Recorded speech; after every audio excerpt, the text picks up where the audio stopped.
خطا ہوں، نگاہ کرم ہو،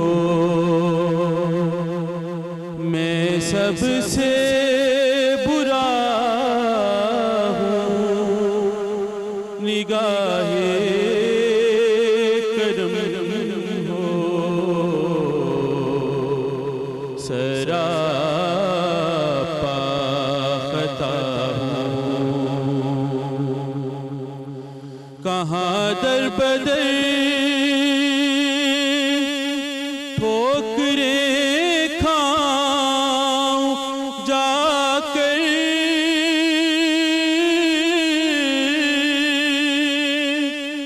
کہاں در بدر ٹھوکریں کھاؤں جا کر، میں بے آسرا ہوں، نگاہ کرم ہو، میں سب سے برا ہوں، نگاہ کرم ہو، سراپا خطا ہوں، اور میری داستان مختصر ہو رہی ہے، میری داستان مختصر ہو رہی ہے، میں بجھتا دیا ہوں، نگاہ کرم ہو، میں سب سے برا ہوں، نگاہ کرم ہو، سراپا خطا ہوں۔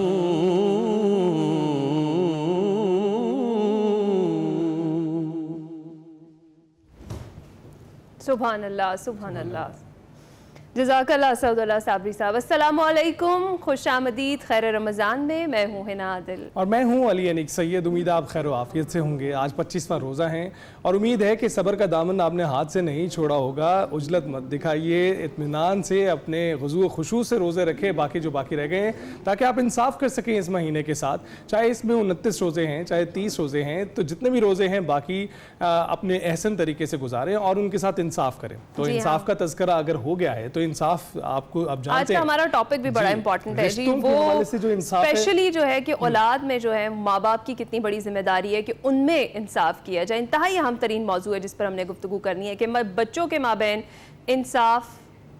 ابھی ہم بریک پر جاتے ہیں جی، کچھ دیر میں واپس آئیں گے۔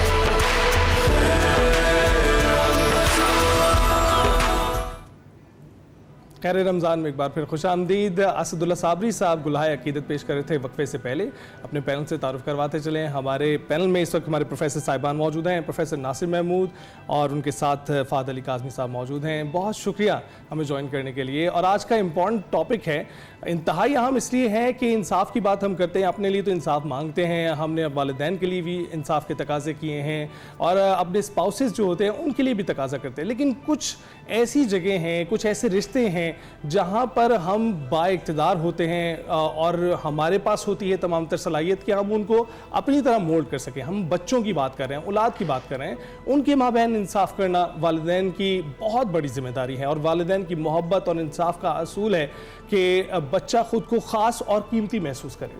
جی ہاں، بچوں کو برابر محبت دینا اور ان کے ساتھ منصفانہ سلوک کرنا والدین کی ہی سب سے اہم ذمہ داریوں میں سے ایک ہے۔ یہ نہ صرف بچوں کے جذباتی اور نفسیاتی توازن کے لیے بہت زیادہ امپورٹنٹ ہے، بلکہ یہ اسلامی تعلیمات کا بھی ایک اہم حصہ ہے۔ اگر والدین اپنے بچوں کے درمیان فرق روا رکھتے ہیں تو یہ ان کے دلوں میں دوریاں اور حسد پیدا کر سکتا ہے، جی ہاں، جو کہ ایک صحت مند خاندان کے لیے نقصان دہ ہے۔ اور اگر والدین ایک بچے کو زیادہ توجہ دیں اور دوسرے کو نظر انداز کریں تو اس طرح سے دوسرے بچے میں احساس کمتری اور حسد پیدا ہو سکتا ہے، جو مستقبل میں اس کی شخصیت پر بہت زیادہ منفی اثر ڈال سکتا ہے۔ اسلام میں بچوں کے ساتھ مساوی سلوک کی بہت زیادہ تاکید کی گئی ہے۔ ایک حدیث میں رسول اللہ صلی اللہ علیہ وآلہ وسلم نے فرمایا، اللہ سے ڈرو اور اپنی اولاد کے درمیان انصاف کرو۔ ایک اور موقع پر جب ایک صحابی نے اپنے ایک بیٹے کو تحفہ دیا، دوسرے کو نہیں دیا، تو نبی کریم صلی اللہ علیہ وآلہ وسلم نے فرمایا، کیا تم چاہتے ہو کہ تمہارے بچے تمہارے ساتھ یکساں حسن سلوک کریں؟ تو صحابی نے کہا جی ہاں۔ تو آپ صلی اللہ علیہ وآلہ وسلم نے فرمایا تو پھر تم بھی ان کے ساتھ برابری کا سلوک کرو۔ تو جناب یہ ہے امپورٹنٹ اپنے بچوں میں ایکوالٹی کی، اور ایک بچے کو اسپیشل بنا کر اس کو اس طریقے سے گھر میں ٹریٹ کرنا یا بیٹے کو بیٹی سے فرق کرنا، یہ سب چیزیں بڑی غلط ہیں اور آپ کے بچے پر بڑے زیادہ منفی اثرات ڈالتی ہیں۔ ناصر صاحب کیا سمجھتے ہیں آپ؟ یہ بڑا امپورٹنٹ ٹاپک ہے، ویسے یوزلی ہم اس بارے میں زیادہ سوچتے نہیں ہیں، گھروں میں اس کے اوپر بات بھی نہیں کی جاتی ہے۔ جو ٹرینڈ چل رہا ہے وہ چلتا آ رہا ہے، اگر بیٹے کو کچھ چیز پہ ہم نے لاڈلا رکھا ہوا ہے تو بیٹی سے وہ لاڈلا ہی رہے گا، یا پھر کوئی ایک ایسا بچہ جو لاڈلا ہے ہم باقیوں میں ہم یہ سوچتے نہیں ہیں کہ ہم اس میں فرق کر رہے ہیں۔ تو یہ کتنی بڑی ذمہ داری ہے ماں باپ کی کہ بچوں میں جو ہے وہ فرق نہ کریں۔ بسم اللہ والحمدللہ والصلاۃ والسلام علی رسول اللہ وعلی آلہ وصحبہ ومن تبعہ ومن والا۔ ہے نا، یہ بہت ہی پیارا مضمون ہے اور بہت اچھا مضمون آپ نے اختیار کیا۔ حضور نبی کریم صلی اللہ علیہ وآلہ وسلم کی تعلیمات کو دیکھیں، آپ نے 2 احادیث کا حوالہ دیا، آگے میں ان کی ذرا تفصیل کروں گا۔ بالکل ایسے ہی ہے، اولاد کے درمیان کسی قسم کا عدم توازن اور ناانصافی نہیں ہونی چاہیے جو اولاد کو محسوس ہو۔ یہ بچوں کو، بہن بھائیوں کو ایک دوسرے سے دور کر دیتی ہے۔ یہاں تک تو یہ بات ہے۔ ہاں، اگر آپ کو پہلے میں ایک بات کلیئر کرتا چلوں، دلی محبت انسان کے اپنے کنٹرول میں نہیں ہے۔ دل سے کسی ایک سے زیادہ پیار ہو، کسی ایک اولاد کو کسی وجہ سے آپ زیادہ چاہتے ہوں، یہ اللہ کی طرف سے ہے۔ حضور سرور عالم صلی اللہ علیہ وآلہ وسلم نے خود ایک بار اپنے ازواج مطہرات کے حوالے سے فرمایا کہ یا اللہ میں عدل کرتا ہوں، ہر ایک کو برابر حق دیتا ہوں، لیکن عائشہ مجھے زیادہ پیاری ہے، میرا دل تیرے ہاتھ میں ہے۔ تو انسان کا دل اللہ کے ہاتھ میں ہوتا ہے، کسی سے محبت کا زیادہ ہونا یہ ناانصافی نہیں ہے۔ اس محبت کے تحت پھر آپ ہدیہ دینے میں، پیار کرنے میں، وقت دینے میں، اس کو توجہ دینے میں جب آپ یکسانیت نہیں رکھتے اور برابری نہیں کرتے، یہاں پر انسان گناہ گار ہونا شروع ہو جاتا ہے کہ اگر آپ کو جو اچھا لگتا ہے آپ اسی کی طرف ہی متوجہ ہو رہے ہیں، ساری محبتیں اسی پر نچھاور کر رہے ہیں، ہر وقت اس کی تعریفیں کرتے ہیں دوسرے بچوں کے سامنے، اور دوسرے بچوں کو آپ احساس کمتری میں لے جاتے ہیں، انفیریورٹی کمپلیکس کا شکار کر دیتے ہیں، اس سے بچے ایک دوسرے کے مخالف ہو جاتے ہیں، اور بچوں کے درمیان وہ ایک بچے کی مخالف گٹھ جوڑ کرنا شروع کر دیں۔ کئی مسائل ہیں، آگے میں آپ کے سامنے عرض کروں گا انشاءاللہ۔ یہ جو حضرت نعمان بن بشیر رضی اللہ تعالیٰ عنہ کے حوالے سے ایک حدیث پاک ہے جس کا آپ نے بھی حوالہ مختصراً دیا کہ حضور سرور عالم صلی اللہ علیہ وآلہ وسلم کے پاس حاضر ہوئے اور آ کے عرض کیا، یا رسول اللہ میرے والد نے مجھے غلام ہبہ کیا ہے۔ تو آقا علیہ السلام نے فرمایا کیا دوسرے بھائیوں کو بھی کیا؟ نہیں یا رسول اللہ نہیں۔ فرمایا پھر یہ زیادتی ہے۔ ان کے والد آگے ایک روایت میں ہے، انہوں نے کہا یا رسول اللہ میں نے اپنے بیٹے کو غلام ہبہ کیا، آپ اس پر گواہ ہو جائیں۔ آقا علیہ السلام نے فرمایا تو کیا باقی بچوں کو بھی تم نے اس طرح ہبہ کیا؟ انہوں نے کہا یا رسول اللہ وہ تو نہیں کیا۔ پھر آقا نے فرمایا میں ظلم کے معاملے میں گواہ نہیں ہو سکتا، تم نے زیادتی کی ہے، میں اس پر گواہی کیسے دوں؟ اس طرح یہ ایک روایت میں یہاں تک الفاظ ہیں، یہ ساری روایات کو اگر اکٹھا کریں نا تو نعمان بن بشیر کی، تو ان میں یہ مسائل کھلتے ہیں کہ آپ کی والدہ نے، حضرت نعمان بن بشیر کی والدہ نے زور دیا رسول اللہ صلی اللہ علیہ وآلہ وسلم کو کہ ایک تو یہ کہ آپ اس کو گفٹ دیں اور پھر آقا علیہ السلام کے سامنے جا کر اس چیز پر گواہی بنا دیں تاکہ یہ بات پکی ہو جائے، پرماننٹ ہو جائے کہ آپ نے اس کو ہدیہ کر دیا۔ تو حضور نبی کریم صلی اللہ علیہ وآلہ وسلم نے فرمایا کہ نہیں، ایسا نہیں ممکن ہے۔ اگر آپ اولاد کو ہدیہ کرتے ہیں، گفٹ دیتے ہیں تو اس میں برابری کریں۔ ہاں، شریعت میں آگے اجازت ہے، آپ باقی اولاد کو محروم نہیں کرتے، اگر محروم نہیں کرتے بالکل ہی ڈپرائیو نہ کریں، کسی ایک کو اس کی خدمت کی وجہ سے، اس کے اچھے اخلاق کی وجہ سے، اچھے کردار کی وجہ سے، یا اپنے بہن بھائیوں کے لیے زیادہ نفع بخش ہونے کی وجہ سے۔ بعض اوقات ایک بڑا بھائی ہے، اس نے سارے بہن بھائیوں کی شادیاں بھی کروائیں، ان پر خرچ بھی کیا، ان کو پیسہ بھی دیا۔ اب اگر والد اس کو اس بنیاد پر، انصاف کی بنیاد پر کہ اس بیٹے نے گھر میں خرچ بہت کیا، اس کو حصہ زیادہ دے دے تو وہ مانا جائے گا۔ اسلام اس چیز پہ ممانعت نہیں کرتا۔ اصول یہ ہے کہ والدین کو گھر میں دیکھنا چاہیے، پھر پیار کرنے میں بھی برابری۔ یہ تو ہدیہ تھا نا. پیار کرنے میں حضور نبی کریم صلی اللہ علیہ وآلہ وسلم کے پاس ایک صحابی, ان کا بیٹا آیا تو انہوں نے اس کو پیار کیا, چوما اور جھولی میں بٹھا لیا. بیٹی آئی, اس کو بھی بوسہ دیا لیکن سائڈ پر بٹھا لیا. تو آقا علیہ السلام نے فرمایا نہیں, برابری کرو, اس کو بھی اپنی جھولی میں بٹھاؤ. تو یہ گھروں میں کسی بیٹی یا کسی بیٹے کو زیادہ اہمیت دے دی پیار کرنے میں, اس کو سکولنگ میں, ان کی کسی کو مہنگا سکول, کسی کو سستا سکول, کسی کو اچھی سواری, کسی کو کمزور سواری, یہ بچوں کو ایک دوسرے سے دور کر دیتا ہے. تو یہ بہت اچھا مضمون ہے, ہمارے والدین کو اس طرف توجہ دینی چاہیے. فاضل صاحب آپ کیا کہیں گے کہ جب آپ جانتے ہیں بچے آپ کے چاہے ایک ہے, چاہے 2 ہیں, 3 ہیں, جتنی بھی تعداد ہے, ایک ذمہ داری آپ پر عائد ہو جاتی ہے جو محبت سے الگ ہونی چاہیے, وہ ذمہ داری کو کتنی ذمہ داری سے اس کو نبھانا چاہیے, کیونکہ وہ آپ پر فرض ہے کسی نہ کسی صورت. بسم اللہ الرحمن الرحیم. امپورٹنٹ سوشل ٹاپک ہے, اور آغاز میں تو پہلے تو بیسک ہے نا, ہم بر صغیر کے کانٹیکس میں رہتے ہیں اور بیٹیوں اور بیٹوں میں جو فرق کرتے ہیں, سب سے پہلے تو اس کو ہمیں ختم کرنا ہے. یہ بالکل اسلام کی اسپرٹ کے خلاف ہے. پروفٹ صلی اللہ علیہ وسلم کی فیملی میں اگر ہم دیکھیں, پروفٹ صلی اللہ علیہ وآلہ وسلم کے 2 گرینڈ سنز تھے, امام حسن امام حسین, بہت محبت کی. سیدہ زینب کو بھی ویسی ہی محبت کی. ہماری جو ہسٹری کی کتابیں ہیں اس کے اندر اگر آپ دیکھیں, مصادر کے اندر دیکھیں, بی بی زینب بھی پروفٹ صلی اللہ علیہ وآلہ وسلم کی ایپل آف دی آئیز تھی, ان کو بھی ویسی ہی محبت ملی. بعد میں حضرت علی المرتضیٰ نے ان کو ویسی ہی محبت دی. یہ جو آپ کو ایک بچے کے اندر معاف کیجیے گا, ایک بچے کے اندر بڑا کانفیڈنس نظر آتا ہے, وہ بچپن کی انویسٹمنٹ ہوتی ہے. حضرت علی المرتضیٰ نے, بی بی فاطمہ نے بی بی زینب پر اتنا انویسٹ کیا تھا کہ جب وقت آیا کربلا کا اور امام میں علی مقام کی شہادت ہو گئی, تو پھر ایک خاتون نے اس سارے قافلے کو لیڈ کیا ہے, اس سٹرگل کو لیڈ کیا ہے. ان کی جو سپیچز تھیں, لوگوں نے کہا یوں لگتا ہے کہ حضرت علی المرتضیٰ خود خطاب فرما رہے. ان کے اندر وہ پاور, وہ جذبہ تھا. لیکن وہ کیسے ہوا؟ بچپن میں وہ جو نرشمنٹ تھی وہ برابری کی بنیاد پہ ہوئی ہے.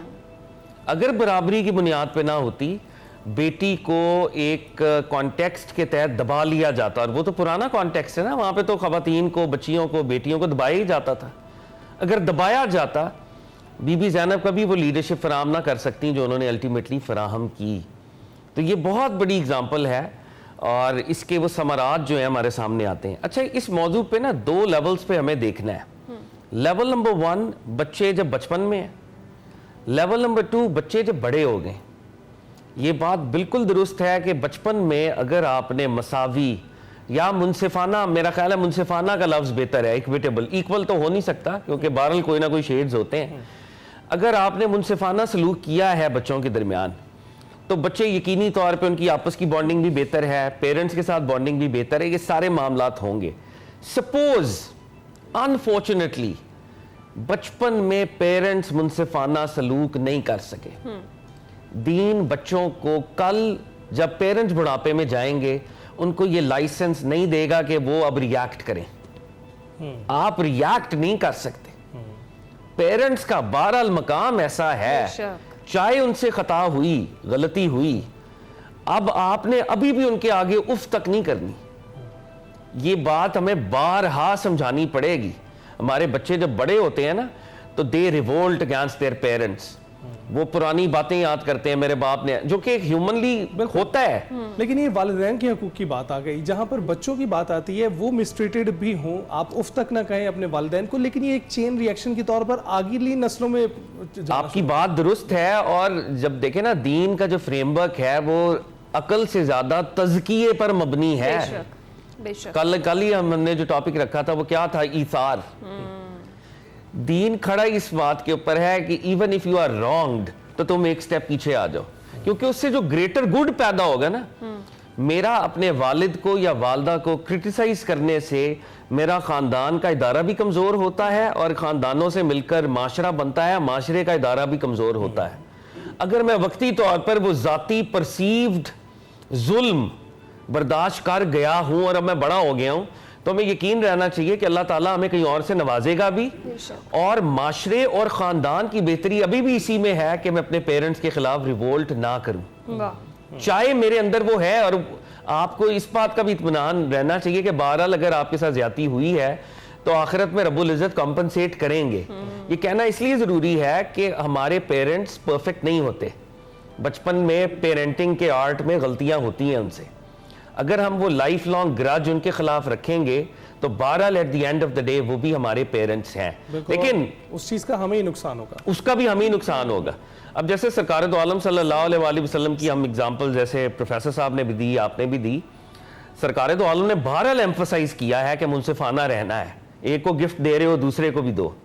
ایسا نہ ہو کہ اس کو دیا ہے اور اس کے دل میں آیا ہے کہ میں بڑا سپیریئر ہوں. اچھا, ہمارے معاشروں کے اندر ایک یہ بھی ہوتا ہے, جو سب سے بڑا بچہ ہوتا ہے نا ایٹ ٹائمز وہ ایپل آف دی آئیز ہوتا ہے. اچھا, اس کا جب پیریڈ ختم ہوتا ہے تو پھر جو سب سے چھوٹا ہوتا ہے نا وہ ایپل آف دی آئیز ہوتا ہے. مڈل چائلڈ نیگلیکٹڈ چائلڈ ہوتا ہے. اور یہاں پر پیرنٹس کو نا بڑا کوشش ہونا چاہیے. جب پہلا تو بچہ تو سب کو ہی پیارا ہے, وہ پہلا ہے, اور جو سب سے چھوٹا ہے وہ بھی پیارا ہے. مڈل چائلڈ کو آپ نگلیکٹ نہ کریں. ہم نے اکثر یہ دیکھا ہے کہ جو مڈل چلڈرن ہوتے ہیں نا لائف لانگ وہ ایک احساس کمتری میں ہوتے ہیں, اور زندگی کی دوڑ کے اندر شاید ایٹ ٹائمز اتنا اچھا نہیں کر پاتے. پیرنٹس کو یہ سمجھنا پڑے گا اگر میرے یہ بچے ایسٹس ہیں, اگر میں ایکول انویسٹ کروں گا نا تو کل یہ مجھے ایکولی میرے لیے بینیفیشل ہوں گے. میری انویسٹمنٹ اگر ایک پہ زیادہ ہے دو پہ نہیں ہے تو وہ جو دو سے مجھے لاس ہوگا نا وہ ایک کا پروفٹ مجھے کمپنسیٹ نہیں کر پائے گا کبھی بھی. یعنی اس کو عقلی طور پہ بھی دیکھیں پیرنٹس تو وہ اکویٹیبل رہیں وہ. اور بیٹیوں, یہ بھی میں کہنا چاہوں گا آخر میں, میں نے یہ دیکھا ہے اپنی چھوٹی سی زندگی کے اندر, بیٹیاں ایٹ ٹائمز پیرنٹس کے ساتھ زیادہ کھڑی ہو جاتی ہیں. بیٹے نہیں بنتے ایٹ ٹائمز. ہم سمجھتے ہیں کہ بیٹے سپیریئر ہیں, بیٹوں کو ہم نے کھانے بھی بہتر کھلائے. مطلب یہ بڑی سب کانٹیننٹل بات ہے کہ وہ چکن پکتا تھا تو لیگ پیس بیٹے کو دینی ہے, بیٹی کو نہیں دینی ہے. بڑی کامن سی بات ہے. بیٹا موسٹ آف دا ٹائمز نہیں بنتا. بیٹی دوسرے گھر میں جا کے بھی اپنے ماں باپ کا وہ درد محسوس کرتی ہے.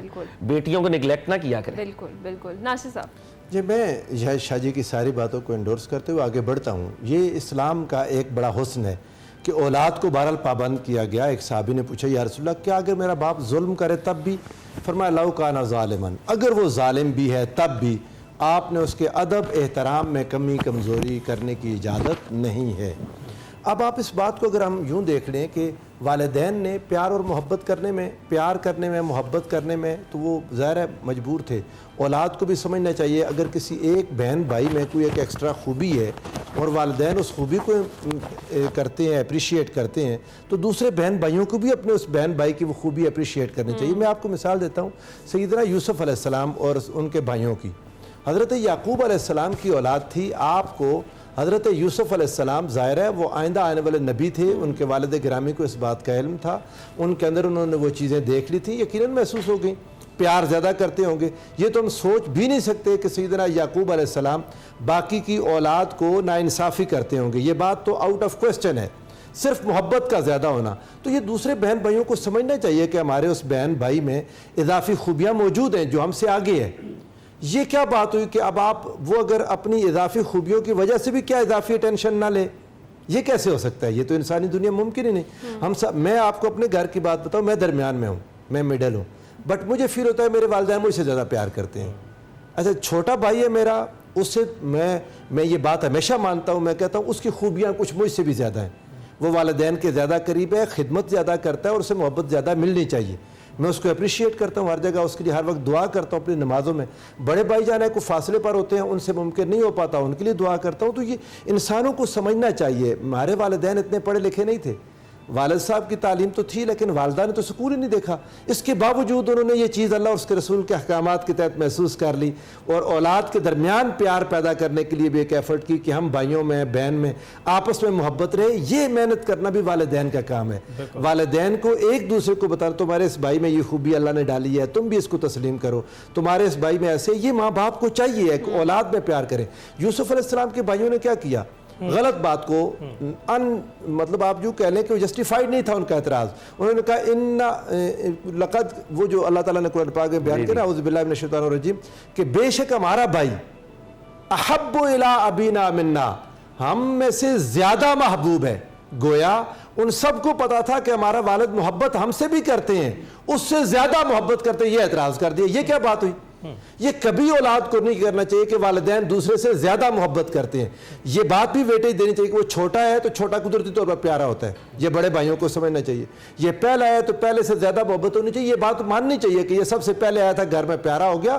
یہ باتیں اولاد کے ذہن میں ڈالنی چاہیے. پھر جب اینڈ میں جا کر اگر اولاد کے درمیان والدین نے کسی بات پر ناانصافی کی ہے تو اولاد کو پھر ادب اور احترام کی پابندی کا حکم ہے.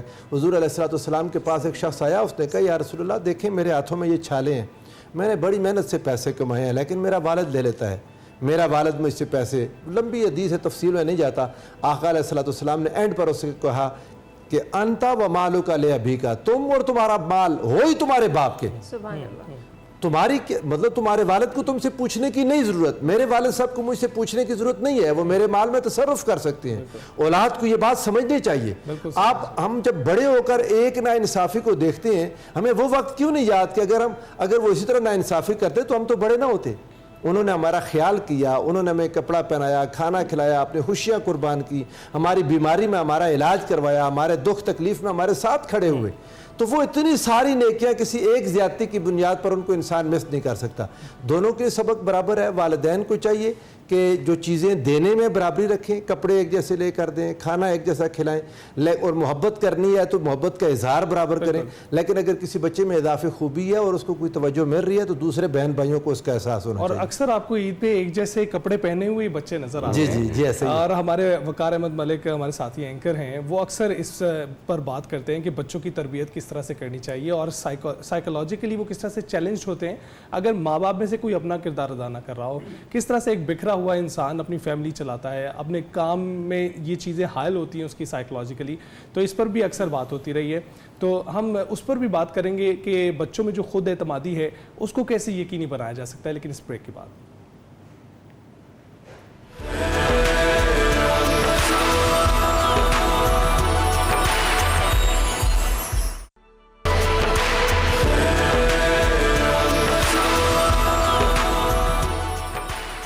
خیر رمضان میں خوش آمدید. آج کا ہمارا ٹاپک بہت زیادہ امپورٹنٹ ہے کہ بچوں کے مابین انصاف والدین کی کتنی بڑی ذمہ داری ہے. اور آغاز میں ہم نے بات بھی کی تھی کہ بیٹے اور بیٹی میں بھی فرق کیا جاتا ہے ہماری سوسائٹی میں, شروع سے کیا جاتا رہا ہے. اب کافی حد تک چیزیں تبدیل ہوئی ہیں لیکن ابھی بھی بہت ساری فیملیز میں ہم دیکھ سکتے ہیں کہ ایسا ہوتا ہے. ناصر صاحب, جس طرح سے ہم نے بات کی تھی کہ بیٹے کو بیٹی پر فوقیت دی جاتی ہے, اس حوالے سے کیا کہتا ہے اسلام؟ اچھا, یہ نا جب اسلام جب وحی اتر رہی تھی اللہ تعالیٰ کی طرف سے تو تب یہ معاملہ بہت شدید تھا, آج سے زیادہ شدید.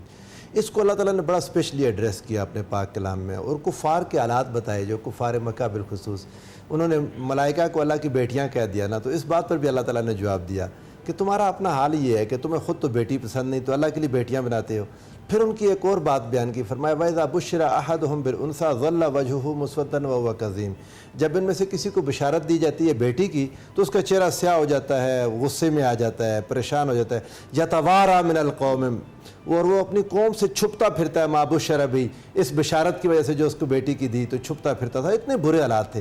اچھا, اب بھی میں اپنے ناظرین سے کہوں گا, کہیں نہ کہیں خاندانوں میں کچھ نہ کچھ میں نے سنا دیکھا دور دراز کی فیملیز میں یا اپنے واقف کاروں میں کہ چوتھی پانچویں بیٹی ہوئی. میرے ایک دوست ہیں, ڈاکٹر ہیں ماشاءاللہ, وہ کہتے ہیں چوتھی پانچویں بیٹی میری جب ہوئی تو باقاعدہ رونا ڈالا گھروں میں, عورتوں نے رو پڑی کہ جیسے اللہ معاف کرے کیا ہو گیا.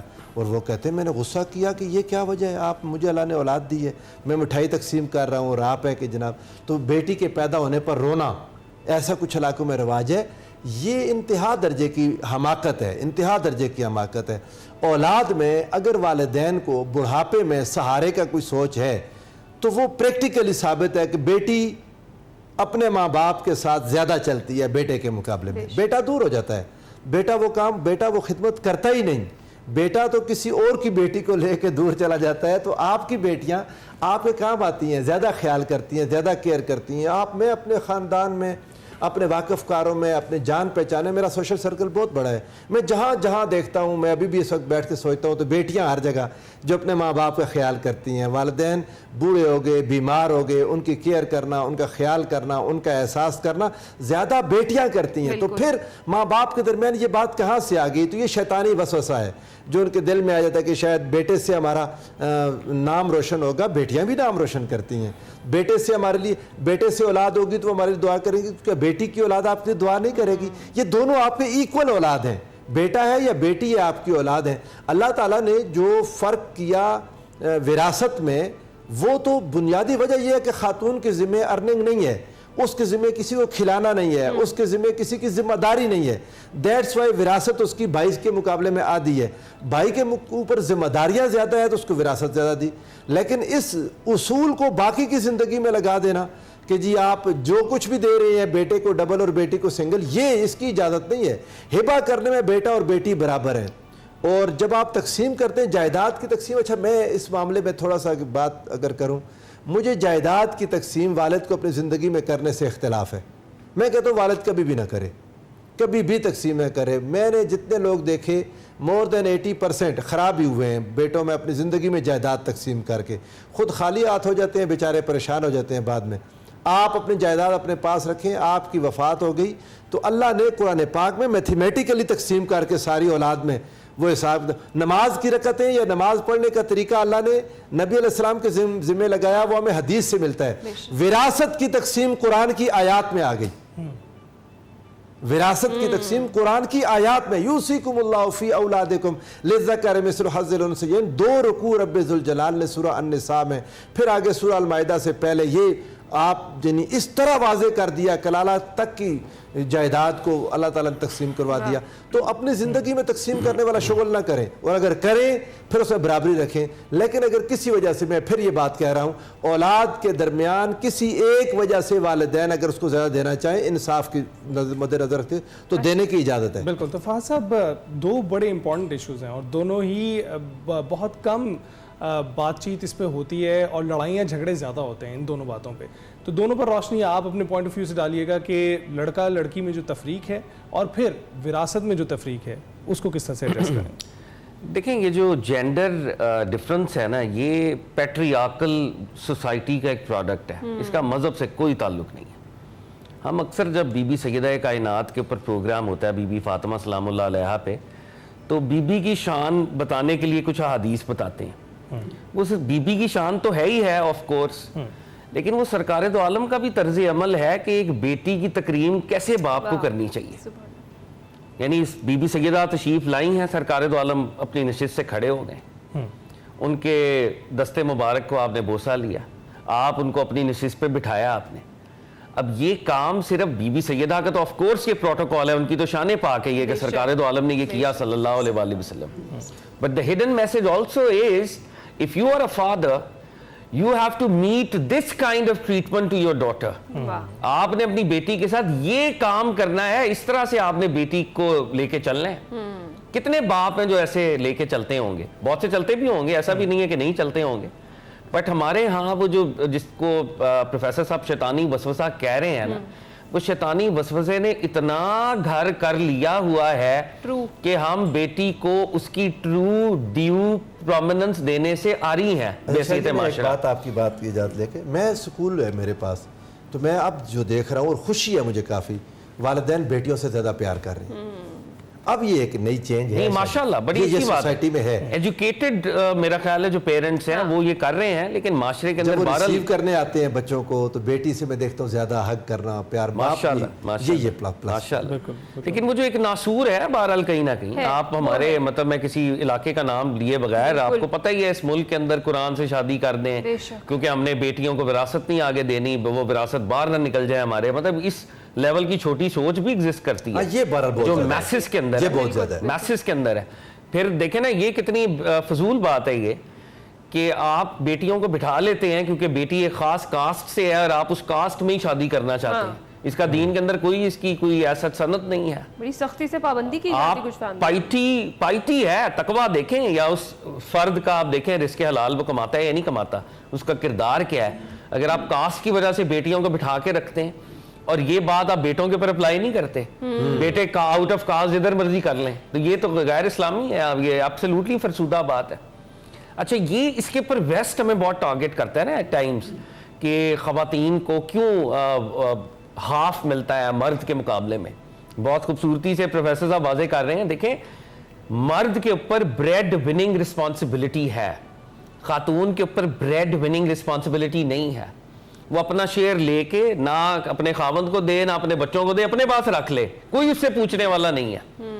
بیٹا جب اپنا شیئر لیتا ہے بیٹے کے اوپر اس کے بچے ڈیپینڈ کر رہے ہیں, اس کی بیوی ڈیپینڈ کر رہی ہے, ایٹ ٹائمز اس کے پیرنٹس بھی ڈیپینڈ کر رہے ہیں, اگر اس کے پاس کوئی سروائیونگ پیرنٹس ہیں تو وہ ان کو بھی کر رہا ہے.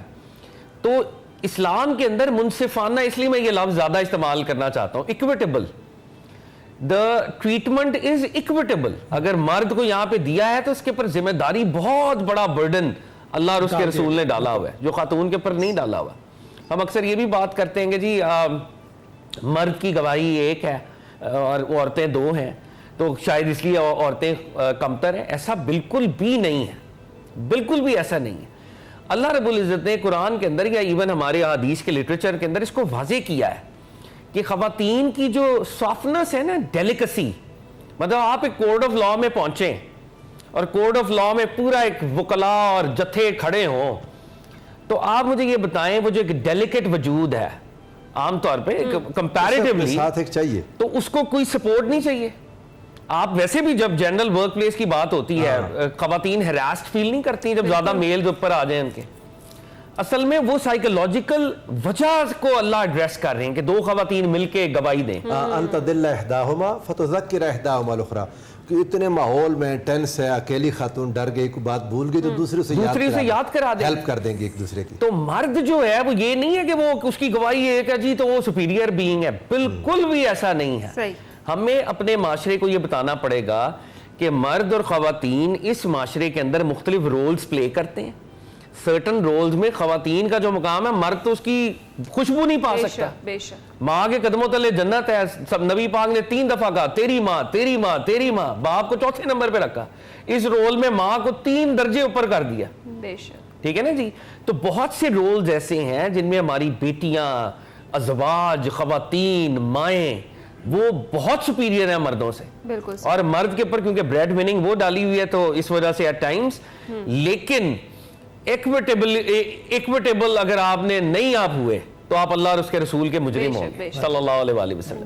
ناصر صاحب, جس طرح سے بھی آپ نے ہلکا سے ذکر کیا کہ اگر پیرنٹس چاہیں تو وراثت میں اپنی کسی ایک اولاد کو زیادہ حصہ دے سکتے ہیں اگر وہ چاہیں تو. دیکھیں میں آپ کو بتاؤں دین اس حوالے سے کیا کہتے ہیں. میں یہی اسلام کی بات کی ہے کہ اسلام اجازت دیتا ہے, کسی نے دے دیا تو وہ اس کا ہو جائے گا, وہ اس کا ہو جائے گا. ذرا ہبہ ہے نا, مالک ہے, والد مالک ہے اپنی جائیداد کا, اولاد اس کو پابند نہیں کر سکتی کہ جی آپ مالک ہے لیکن تصرف نہیں کر سکتا. یہ کیسی بات ہوئی؟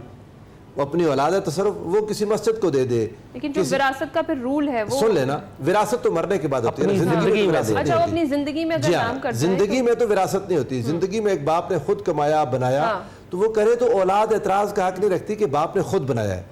وہ سارا کا سارا کسی ادارے کو وقف کر دے, کسی اولاد کو نہ دے, تب بھی کر سکتا ہے, اس کا حق ہے, اس کا حق ہے. لیکن اس کے باوجود پھر تاکہ معاشرے میں آگے خرابیاں نہ بنے, اللہ اور اس کے رسول سے کہتے ہیں کہ تم انصاف کو اپنے مد نظر رکھو, انصاف کو اپنے مد نظر رکھو تاکہ اولاد میں دشمنیاں تمہارے جانے کے بعد یہ ایک دوسرے کے دشمن نہ بن جائیں. اگر کسی ایک بیٹے بیٹی کو زیادہ دیا تو باقیوں کو ریزن سمجھانی چاہیے کہ یہ تم سے پہلے بڑا تھا, اس نے جاب کی, اس نے نوکری کی, یہ تمہارے اوپر خرچ کرتا رہا, میری بیماری پر خرچ کر دیا, اس نے سارا لگا دیا, اب اس کے پاس کچھ نہیں ہے. اولاد کو سمجھانا چاہیے. اور اگر سمجھا کے یہ باتیں, یہ چیز ہے کہ جو والدین کا کردار ہے کہ کچھ بھی ہڈن نہ کریں, اپنی اولاد کو سامنے رکھیں اور ساروں کو بتا دیں کہ اگر مجھے فلاں, رسول اللہ صلی اللہ علیہ وآلہ وسلم نے زیادہ محبت کی حضور سیدہ کائنات سے, آپ کی باقی 3 بیٹیاں بھی ہیں, لیکن ان تینوں بیٹیوں کو گلا نہیں ہے. وہ جانتی ہیں کہ ہماری اس بہن میں یہ خوبی ہے, اللہ کے نزدیک یہ محبوب ہے, رسول اللہ اس سے جو پیار کر رہے ہیں تو پھر باقی بہنیں بھی اس بنیاد پر اسی سے پیار کر رہی ہیں. حضور صلی اللہ علیہ وسلم اپنے ازواج میں حضرت عائشہ صدیقہ رضی اللہ تعالیٰ عنہ سے پیار کرتے ہیں تو باقی کے ازواج کو یہ پتہ ہے. ایٹ ٹائمز آ بھی جاتا ہے بعض اوقات, خواتین ہیں وہ ان کا ایک رشتہ ایسا ہے, کبھی کبھار ہوا بھی ہوگا, لیکن سب نے اس کو تسلیم کر لیا کہ اس کی کوئی خوبیاں ہیں جیسے سے اللہ کے رسول اس سے زیادہ پیار کرتے ہیں. اگر والدین اپنی اولاد میں یہ بات اجاگر کر دیں کہ تمہارے بھائی میں یہ خوبی ہے, بیٹا ہم سب کو اس کی قدر کرنی چاہیے, تو باقی کی اولاد اپنے باپ کے ساتھ مل کر, اپنی ماں کے ساتھ مل کر اس کا خیال رکھنا شروع کر دیں گے کہ ہمارے اس بھائی یا بہن میں یہ ایک اضافی خوبی ہے. اس چیز کو اجاگر کیے بغیر آپ دیکھ رہے ہیں کہ اولاد میں لاوا پک رہا ہے اور دوری ہو رہی ہے, دوری ہو رہی, اور آپ کیے جا رہے ہیں کہ یہ بے وقوفی ہے, نہ سمجھی ہے جو اولاد کو دور کر دیتے ہیں. صاحب جو عورت ہے ایموشنل بینگ ہوتی ہے, مرد فزیکل بینگ ہوتا ہے, تو نارملی جب والدین کے کردار میں وہ آتے ہیں تب بھی وہ وہی سائڈ سنبھال رہے ہوتے ہیں عام طور پر, وہی سائڈ سنبھالتے ہیں. تو آپ کو کیا لگتا ہے کہ اپنی یہ سائڈز, کیونکہ اگر کسی کی ماں نہیں ہوتی وہ ایموشنلی ویک رہتا ہے ساری زندگی, اگر کسی کا باپ نہیں ہوتا وہ فائنینشلی ویک ہوتا ہے, تو ان دونوں کی طرف اب جب معاشرہ ایک ایسا قائم ہو گیا ہے جس میں آپ کو معاشرے میں جینے کے لیے کسی سے لڑائی کرنے کی کوئی ضرورت نہیں ہے, وہاں پر ایموشنل جو چیزیں ہیں وہ زیادہ میٹر کرنے لگی ہیں. لیکن ایموشنل بھی میٹر کرتی ہیں, لیکن باپ آپ کے نا گھر کی ایک چھت ہوتا ہے, بے شک, اور اس کے اوپر سائیکولوجیکل سٹڈیز ہوئی ہیں.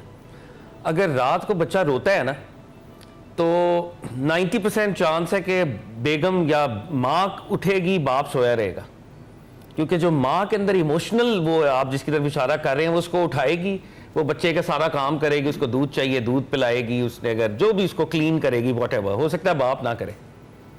لیکن اگر باہر کوئی ہلکا سا کھٹکا ہوا ہے, کوئی فائر شاٹ ہوا ہے, کوئی دروازہ کسی نے کھٹکھٹایا ہے, عورت کے مقابلے, یہ سائیکولوجیکل سٹڈیز بیسٹ میں ہوئی ہیں, تو مرد جو ہے فوری اٹھ جائے گا, because he is the guardian. تو وہ جو مرد ایک رول پلے کرتا ہے نا بیلنس کا, وہ اپنی جگہ امپورٹنٹ ہے. عورت جو نرشمنٹ کا رول پلے کرتی ہے وہ اپنی جگہ امپورٹنٹ ہے. سٹوری کمپلیٹ ہوتی ہے دونوں کے ملاپ سے, کمپلیمنٹ کے کرتے ہیں, تو کوئی بھی ادنا نہیں ہے. لیکن ہم ان دونوں کو آئیڈینٹیکل نہیں کر سکتے نا, سیم نہیں کر سکتے, یہاں سے پرابلم شروع ہوتی ہے. بھی نہیں کر سکتے. مطلب اگر ہم یہ کہیں کہ عورت مرد کی طرح بالکل ہو جائے, مرد عورت کی طرح ہو جائے, تو یہ یہاں سے کام خراب ہوگا. چلیں جی, گفتگو کا سلسلہ ہمارا جاری ہے, ہم بریک پر جائیں گے. بریک پر جاتے جاتے اسداللہ صابری صاحب سے ریکویسٹ کریں گے کہ وہ نعت رسول مقبول پیش کریں. کوئی سلیقہ ہے آرزو کا, کوئی سلیقہ ہے آرزو کا,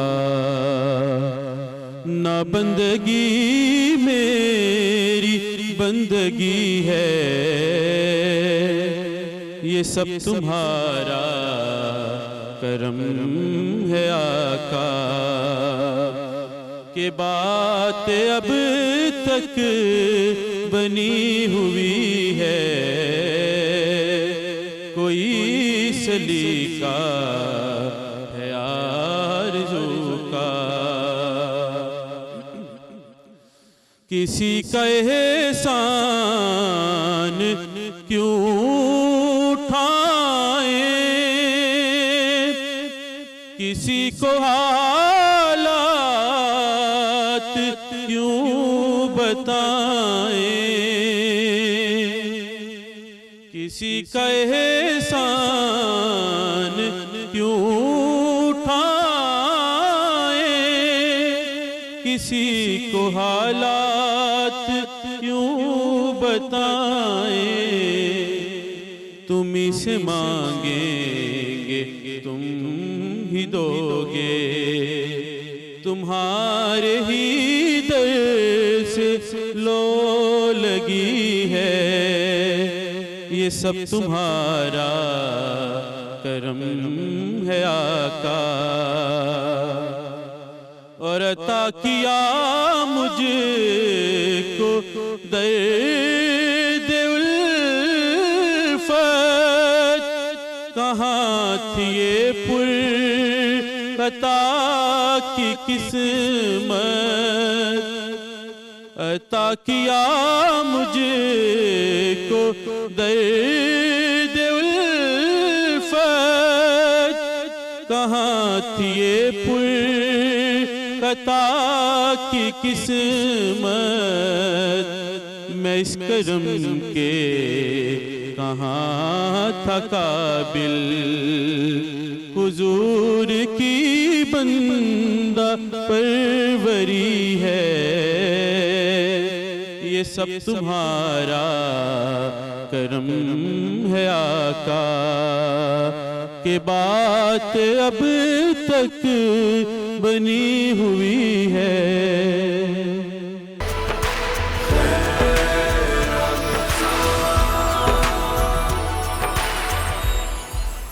خیر رمضان میں ایک بار پھر خوش آمدید. ابھی آپ کو لیے چلتے ہیں اپنے کچن میں اور دیکھتے ہیں کہ شیف ماروی آج کون سا پکوان ہمارے لیے بنا رہی ہیں. Over to you Marvi. Thank you so much Hanan Ali. Welcome to my kitchen segment. اور آج بھی میں لائی ہوں آپ کے لیے بہت ہی مزیدار سی ایک ریسیپی, اور ہمارے ساتھ تعاون کیا ہے ڈالڈا کوکنگ آئل نے, جہاں مامتا وہاں ڈالڈا. ڈالڈا کبھی بھی اپنی کوالٹی پہ کمپرومائز نہیں کرتا. آج جو ریسیپی میں آپ کے لیے بنا رہی ہوں وہ بھی بہت ہی مزیدار سی ریسیپی ہے جو کہ بہت ہی جھٹپٹ میں آپ کو بنانا سکھاؤں گی وتھ سبروسو کے کرسپی پاپرز, جو کہ میں آج بناؤں گی ڈائنامائٹ چکن, جو کہ سب کی بہت ہی زیادہ فیوریٹ ہے. ڈائنامائٹ چکن, ڈائنامائٹ پرانز, آپ ایز اٹ از اسی ریسیپی سے آپ چاہو تو پرانز بھی بنا سکتے ہو اور آپ چاہو تو ڈائنامائٹ چکن بھی بنا سکتے ہو. سب سے پہلے میں اپنے اسٹوو کو آن کر دوں گی. میں یوز کر رہی ہوں گلیم گیس کا اسٹوو اور مجھے چاہیے ہوگا cooking oil for deep frying, کیونکہ سبروسو کے چکن پاپرز کو جو ہے میں کرسپی پاپرز کو میں اس میں ڈیپ فرائی کروں گی. اٹس اپ ٹو یو, اگر آپ چاہو تو آپ ایئر فرائر بھی یوز کر سکتے ہو for more healthier version, but مجھے اس وقت ڈیپ فرائی کرنے تو میں اس میں آئل لے لوں گی. ڈالڈا کوکنگ آئل, جہاں مامتا وہاں ڈالڈا, میرا one and only favourite Dalda cooking oil. اس میں میں نے اپنی نیڈ کے حساب سے آئل لے لیا ہے. آپ چاہو تو آپ ان کو شیلو فرائی اوون میں یا آپ ایئر فرائی بھی کر سکتے ہو. اب اس کو ہم جب تک گرم ہونے کے لیے رکھ دیں گے, جب تک میں بنا لوں گی اپنی بہت ہی مزیدار سی ڈائنامائٹ سوس. اس کے لیے مجھے چاہیے ہوگا ایک بال, چاہیے ہوگا ایک باؤل لے لیا ہے میں نے. سب سے پہلے مجھے چاہیے ہوگی میونیز. آپ کی مرضی, آپ اگر لو فیٹ میونیز یوز کرنا چاہو, بٹ میں یہاں پہ فل فیٹ میونیز یوز کر رہی ہوں. It's up to you. 3/4 cup. اس سے ہم بہت ہی مزیدار سی ڈائنامائٹ سوس بنائیں گے جس سے بہت ہی مزے کا فلیور آتا ہے. یہ آپ چاہو تو چکن میں بنا لو, چاہو تو پرانس کے ساتھ بنا لو. میں آج چکن کے ساتھ بنا رہی ہوں. اس میں لے لوں گی سالٹ اکارڈنگ ٹو ٹیسٹ, کیونکہ ہماری ساسز میں بھی آلریڈی سالٹ ہوتا ہے تو میں تھوڑا کم ہی لوں گی. Sriracha sauce to give it a very nice flavour. Tomato ketchup,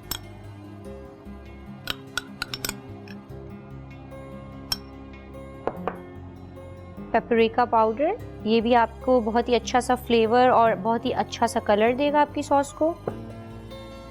honey according to taste, I am using 1 tablespoon of honey. آج میں جو دونوں ریسیپیز آپ کے لیے لائی ہوں بہت ہی مزیدار اور یونیک ریسیپیز ہیں, آپ یہ ٹرائی کیجیے گا. میں ڈائنامائٹ چکن کے ساتھ آپ کو ایک سنڈے بھی بہت ہی مزیدار سی بنانا سکھاؤں گی جو ہم بنائیں گے والز کے ساتھ. اب مجھے چاہیے ہوگا whisk to give it a very nice. اس کو میں اچھے سے ویری نائسلی وسک کر لوں گی to give it a very nice saucy. اس کا ٹیکسچر کرنے کے لیے یہ دیکھیں بہت ہی مزیدار سی ڈائنامائٹ سوس ہماری ریڈی ہو گئی ہے. اس کو بہت اچھا سا سوس ہماری ریڈی ہو گئی ہے. جب تک میں سبروسو کے کرسپی پاپرز جو ہیں ان کو ریڈی کر لوں گی. یہ سوس ہم سائڈ پہ رکھ دیتے ہیں.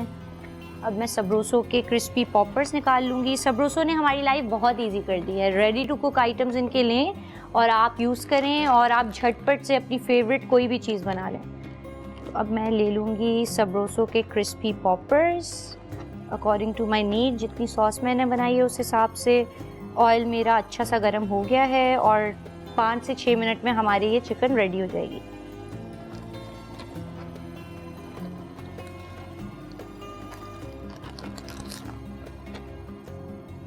سبروسو نے بنا دیا ہے ہمارے افطار کو بہت ہی زیادہ ایزی اور مزیدار کہ آپ جھٹپٹ چیزیں نکالیں, فرائی کریں اور دے آر ویری گڈ. مطلب آپ ریڈی ٹو کوک ہیں, آپ آرام سے 5 سے 6 منٹ میں ریڈی کریں. کوئی بھی ریسیپی اپنے حساب سے بنائیں اور انجوائے کریں. آئل ہمارا گرم ہو چکا تھا. اب میں نے اس میں یہ ڈال دیے ہیں. میں اس کو ہلکا ہلکا, اس کو بار بار ہمیں چمچہ نہیں چلانا. یہ آرام سے اسی آئل میں یا اگر آپ ایئر فرائر میں بنا رہے ہو تو 6 to 8 منٹس میں یہ بہت ہی مزیدار سے کرسپی سے ہمارے کرسپی پاپرز ریڈی ہو جائیں گے. Just going to leave it for 5 to 8 minutes. Sauce ہماری ریڈی ہے اور سرونگ کے لیے میں نے گلاسز کو آئس برگ کے ساتھ بہت ہی اچھا سا سیٹ کر لیا ہے کیونکہ پریزنٹیشن بہت ضروری ہے. اور آج بھی جو بہت ہی خوبصورت سا ڈریس میں نے پہنا ہوا ہے یہ بھی ہے منٹو کا. گو چیک اٹ آؤٹ اور آپ بھی جائیں عید اینڈ رمضان ان کی شاپنگ کریں. بہت ہی اچھا کلیکشن آیا ہے. Colours, designs, everything very nice. اس کے ساتھ میں بناؤں گی بہت ہی مزیدار سی ایک سنڈے, کیونکہ سنڈے بچوں بڑوں سب کی بہت ہی زیادہ فیوریٹ ڈیزرٹ ہے. تو یہ ہم باہر کھانے جا رہے ہوتے ہیں. یہ میں آپ کو بہت ہی اچھی سی ایک ریسیپی بتاؤں گی جس میں یوز کروں گی براؤنیز. آپ کوئی سے بھی بسکٹ لے لو اپنی پسند کے ویفرز, اور کوئی سے بھی بسکٹس, اور چاکلیٹ چاہیے ہوگا مجھے, کریم چاہیے ہوگی, چاکلیٹ سرپ چاہیے ہوگا, اپنے کوئی بھی پسند کے نٹس چاہیے ہوں گے. یہ میں بناؤں گی, بہت ہی ایزی ریسیپی آپ کو بتاؤں گی جس میں سب سے زیادہ ایک مین انگریڈینٹ یوز کروں گی, اینڈ دیٹ از والز, جس کی وجہ سے یہ سنڈے بنے گی بہت ہی زیادہ مزیدار. کرسپی پاپرز ہمارے بہت ہی مزیدار سے, یو کین سی, یہ دیکھیں آلموسٹ ریڈی ہو گئے ہیں. میں اس کو فلیم کو تھوڑا سا سلو کر کے میں اس کو سوس میں ڈال دوں گی. جیسے ہی ہمارے یہ ریڈی ہوں گے میں ان کو گرم گرم ہی نکال کے اپنے سوس والے باؤل میں اس کو ڈال دوں گی. بہت ہی مزیدار سے ہمارے دا کلر اینڈ ٹیکسچر, ہمیں اس سے زیادہ فرائی نہیں کرنے. سبروسو کے کرسپی پاپرز ہمارے بہت ہی مزیدار سے یمی سے ریڈی ہو گئے ہیں. میں اس کو اپنی جو میں نے سوس بنائی ہے اس میں ڈال دوں گی.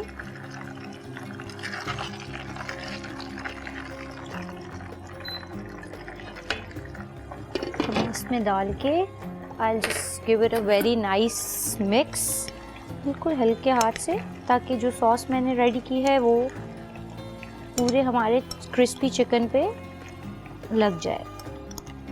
لک ایٹ دس, یمی سی ہماری ڈائنامائٹ چکن ریڈی ہے. 2-3 اسٹیپس میں آپ بہت ہی مزیدار سی ڈائنامائٹ چکن بنانا چاہیں, ڈائنامائٹ پرانز بنانا چاہیں, آپ یہی ریسیپی فالو کریں اور بہت ہی مزیدار سی dynamite chicken, dynamite prawns, whatever meat you like, اور آپ انجوائے کریں. اب میں اس کو, جو میں نے آئس برگ کے ساتھ اپنے گلاسز کو ادھر میں نے پریزنٹیشن کے لیے رکھا ہوا ہے, میں اس میں ڈال دوں گی. جسٹ بہت ہی مزیدار سی پریزنٹیشن اس کی ہو جائے گی. یہ دیکھیں اس طرح سے ہم اس کو سرو کر دیں گے.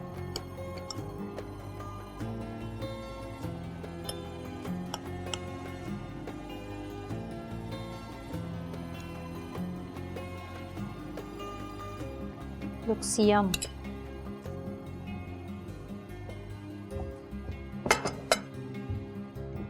بہت ہی مزیدار سی ہماری ڈائنامائٹ چکن ریڈی ہو گئی ہے, اور اب میں آپ کو بنانا سکھاؤں گی بہت ہی مزیدار سا چاکلیٹ شیک سنڈے, جو کہ بنے گا بہت ہی مزیدار. اب میں لے لیتی ہوں, ایک ساس پین لے لیں یا فرائنگ پین لے لیں, کیونکہ مجھے بنانا ہے چاکلیٹ سرپ یا چاکلیٹ گنیش, جو کہ میں خود ہی بناؤں گی. آپ باہر سے بھی لے سکتے ہو, بٹ میں اپنا بناتی ہوں اور بہت ہی مزیدار بنتا ہے. اس کے لیے مجھے چاہیے ہوگی کریم, فل کریم لے لوں گی میں, 1/2 کپ. اس میں میں ڈال دوں گی کوکنگ چاکلیٹ.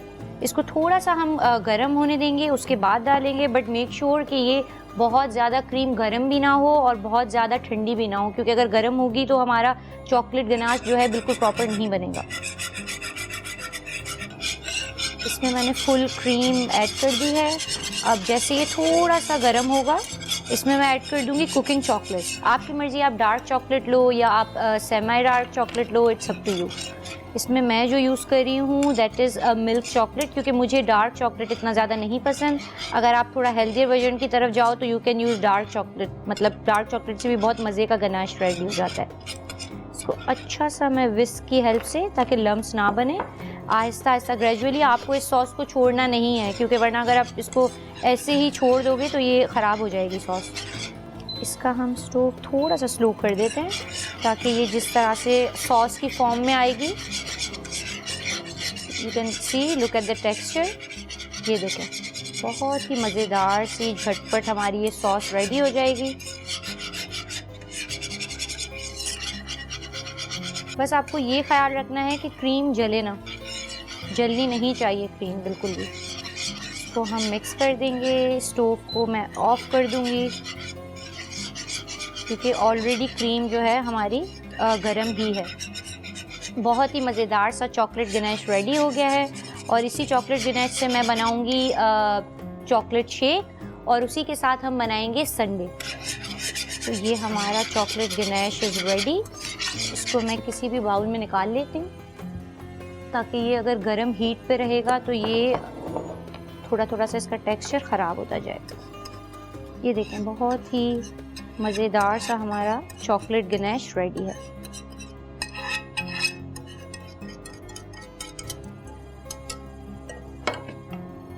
اب مجھے چاہیے ہوگا ملک. جتنے آپ گلاسز بنانا چاہتے ہو اس حساب سے آپ ملک لے لو گے اور اس سے آپ بنا لو گے chocolate shake with this Ganesh جو کہ آپ نے بنایا ہے. I'll be taking 1 or 2 glasses of milk اور اس میں میں ایڈ کر دوں گی چاکلیٹ گنیش جو کہ میں نے بنایا ہے. بہت ہی مزیدار سا, بہت ہی مزے کا بنتا ہے یہ. فار اینی ڈیزرٹ آپ اس طرح سے بناؤ اور بہت ہی یمی سا چاکلیٹ شیک میں ریڈی کر دوں گی. Just give it a very nice blend. West Point کے بلینڈر میں I will just give it a very nice blend.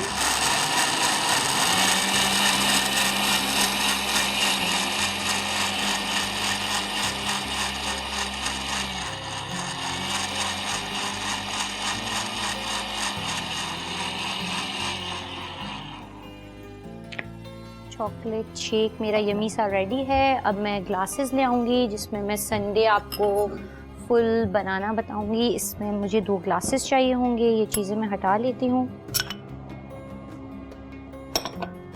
اس کے لیے مجھے چاہیے ہوں گی, میں نے براؤنیز کو آلریڈی کٹ کر کے رکھا ہوا ہے. اس میں میں ڈال دوں گی براؤنیز اکارڈنگ ٹو نیڈ کہ آپ کو کیا چیز زیادہ چاہیے, کیا چیز کم چاہیے, اٹس اپ ٹو یو. اس میں میں نے براؤنی ایڈ کر دی ہیں.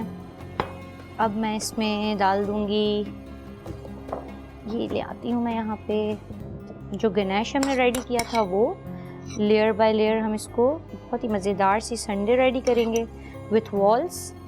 یہ دیکھیں اس میں آپ یہ گنیش ڈال دیں.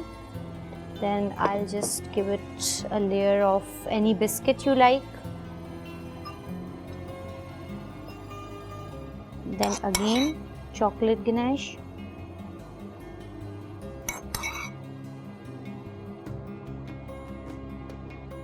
اب مجھے چاہیے ہوگی اس کا سب سے مزیدار انگریڈینٹ والس. اس کو میں اس میں اسکوپ ایک اسکوپ جو ہے اٹس اپ ٹو یو. اگر آپ کو زیادہ اسکوپس ڈالنے ہیں اس میں دال دوں گی walls.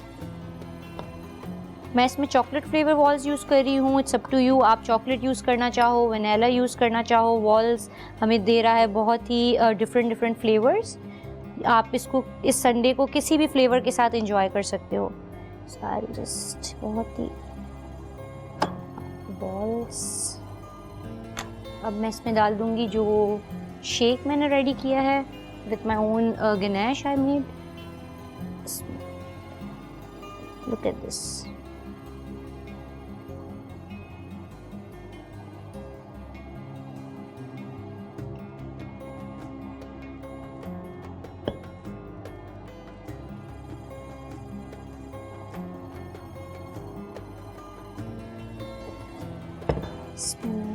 I'll top it up with brownie.